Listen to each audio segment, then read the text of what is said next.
హరే కృష్ణ అండి. హరినామాన్ని జపించేటప్పుడు ఈ ఒక్క శ్లోకంలో ఉండే 6 సూత్రాలను పాటిస్తే మన మనస్సుని నియంత్రించుకోవచ్చండి. ముందు వీడియోలో శ్లోకం మొదటి సూత్రం గురించి వివరించడం జరిగింది. ఆ వీడియోకి కంటిన్యూషన్ ఈ వీడియో అండి. ఇప్పుడు రెండవ శ్లోకం గురించి వివరిస్తాను. రెండవ శ్లోకం శౌచం. మనస్సుని శరీరాన్ని శుచిగా పెట్టుకుని జపం చేయాలి. చక్కగా స్నానం చేసి శుభ్రమైన దుస్తులను ధరించి జపం చేయాలి. మనం మన మనసును కూడా క్లీన్గా ఉంచుకోవాలండి. అదేమిటంటే విషపూరితమైన ఆలోచనలు, ఇతర భక్తుల మీద కోపం, ద్వేషం, అసూయ అటువంటి మనోభావాలు లేకుండా జపం చేయాలన్నమాట. ఎదుటివారిని నాశనం చేయడానికి చేసే భక్తి తమోగుణ భక్తి, కోరికలతో చేసే భక్తి రజోగుణ భక్తి. తన సొంత అవసరాల కోసం, సొంత ఆనందాల కోసం చేసే భక్తి సత్వగుణ భక్తి అంటారండి. ఈ త్రిగుణాలతో చేసే భక్తిని అశుద్ధ భక్తి అంటారు. శుద్ధ భక్తి అంటే ఏమిటో తెలుసా? ఇది ఈ 3 గుణాలతో సంబంధం ఉండదు. అది నిర్గుణ భక్తి అంటారండి. అది కేవలం భగవత్ ప్రీత్యర్థం చేసే భక్తి. అందుకే శౌచం చాలా ఇంపార్టెంట్ అండి.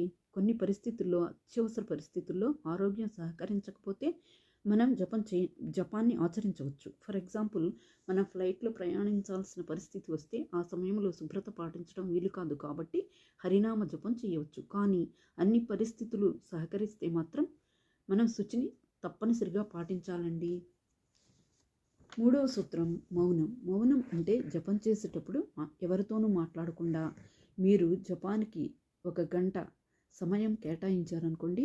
ఆ గంట సేపు జపం మీద ధ్యాస పెట్టి ఆ గంట సేపు మీరు ఎవరితో మాట్లాడకుండా జపాన్ని కంప్లీట్ చేయాలండి.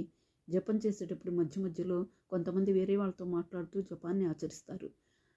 అలా జపాన్ని ఆచరిస్తే ఫలితం ఉండదండి. 4వది మంత్రార్థ చింతనం.